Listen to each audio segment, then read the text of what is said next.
सृष्टि बचपन से ही दिखने में सुंदर नहीं थी, लेकिन अमीर बाप की बेटी सृष्टि पर उसकी माँ जान छिड़कती। मेरी बेटी कितनी प्यारी है।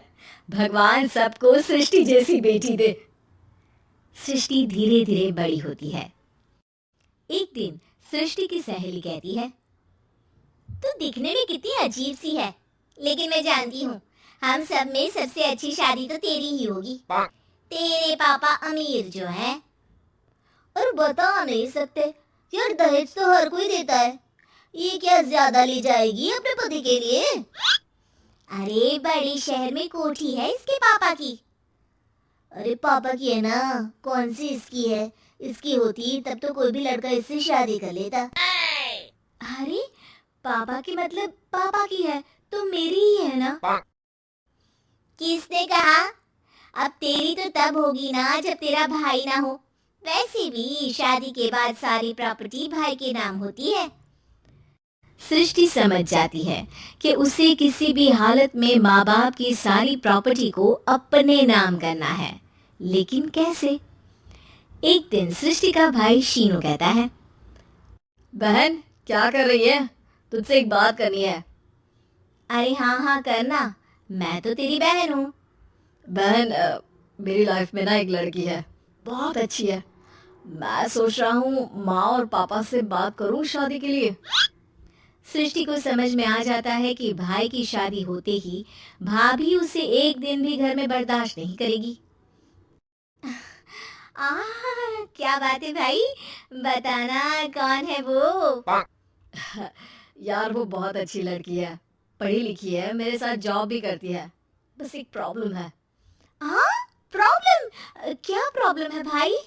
यार वो शादीशुदा है, लेकिन उसके पति ने उसे सिर्फ इसलिए छोड़ दिया क्योंकि उसके माँ बाप दहेज नहीं दे पाए। सृष्टि ये सुनकर न जाने क्यों खुश हो जाती है। अरे भाई तो क्या हुआ, लड़की तुझे तो पसंद है ना? शीनू को लगता है कि बहन उसे समझ रही है।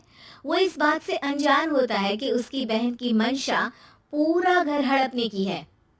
सृष्टि अपनी माँ से कहती है, मम्मी मुझे तो बहुत चिंता है। पता है शीनू क्या कर रहा है? अरे क्या कर रहा है? वो तो काम पर जाता है और वापस घर आता है।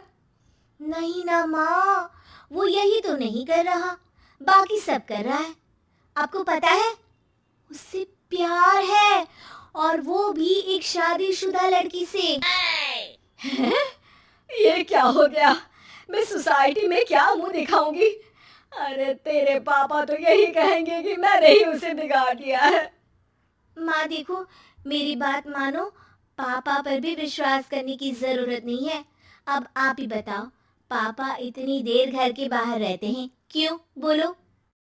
अरे बेटा वो तो नौकरी करते हैं ना। तू बहुत भोली है माँ। पापा का ऑफिस तो 7 बजे खत्म हो जाता है, लेकिन देखो कितनी देर से आते हैं। अरे नहीं नहीं बेटा, ऐसी कोई बात नहीं है। सृष्टि माँ को एक औरत से बात करते पिता की फोटो दिखाती है। देखो माँ, कैसे हैं पापा? मैं ना कहती थी कि पापा सही नहीं है। मैं तेरे पापा से बात करूंगी, दे फोटो मुझे। ओ माँ, वो तो डिलीट हो गई।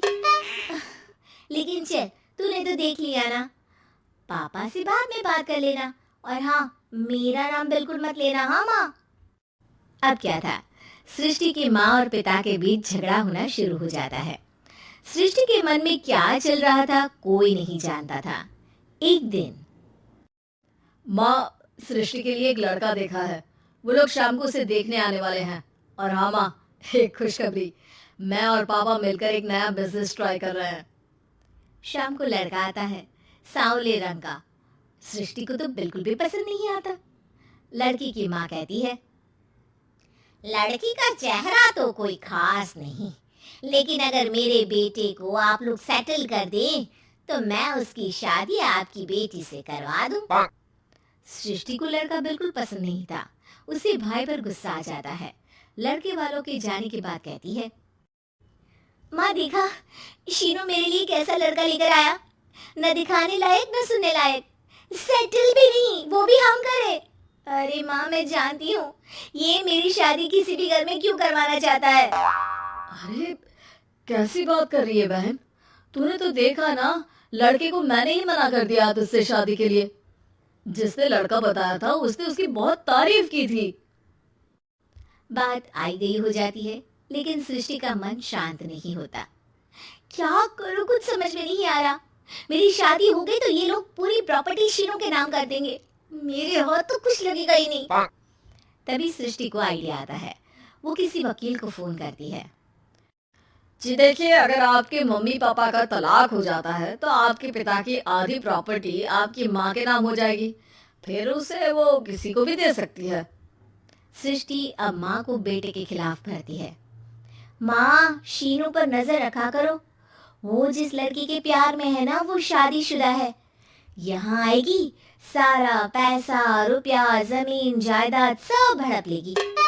पापा का भी हाल तुमसे छुपा नहीं है। ऐसा ना हो कि मैं और आप एक दिन सड़क पर भीख मांगे। हे भगवान, मैं तो जीते जी मर जाऊंगी अगर ऐसा हो गया तो। ऐसा हो गया नहीं माँ, ऐसा ही होगा। अभी समय है, आगे का सोच लो। मैं तो कहती हूँ पापा से आधी प्रॉपर्टी लेकर अलग हो जाओ। पापा की आधी प्रॉपर्टी भी हम लोगों को अगर मिल जाती है ना, तो अगले 7 जन्म सफल समझो। बेचारी माँ बेटी के कहने पर पति से तलाक लेकर अलग हो जाती है। सृष्टि अब पैसों से गाड़ी और अपने दूसरे महंगे शौक पूरे करने लगी। उसके दोस्त भी उसके पैसे इस्तेमाल करते। सृष्टि, कल तुम कहाँ थी? मैं सारा दिन घर पर अकेली थी। तो मैं क्या करूं? मैंने ठेका तो नहीं लिया है ना तुम्हें संभालेगा। माँ को सृष्टि से ये उम्मीद नहीं थी। वो बैठकर रोने लगती है। वहीं उसका पति यानी कि सृष्टि के पिता आ जाते हैं। मैं जानता था कि तुम्हारा यही हाल होगा, तो आपने मुझे रोका क्यों नहीं? मैं रोकता तो तुम रुकती क्या? सृष्टि के कहने पर तुमने मुझ पर अपने बेटे पर शक किया, लेकिन तुम ये भूल गई कि कैसे हम दोनों ने मिलकर जीवन में इतना सब खड़ा किया। माँ पति के गले लग जाती है। मुझे माफ कर दीजिए, मैंने आपकी कमाई का एक बड़ा हिस्सा गवा दिया। कोई बात नहीं, तुम साथ हो तो मैं ऐसी 7 प्रॉपर्टी खड़ी कर दूंगा। तभी वहां सृष्टि आ जाती है रोते हुए। माँ, मयंक ने मुझे छोड़ दिया। वो बोल रहा था जब तक मेरे पास पैसे थे तब तक ही वो मेरे साथ था। पापा, माँ, मुझे माफ कर दीजिए।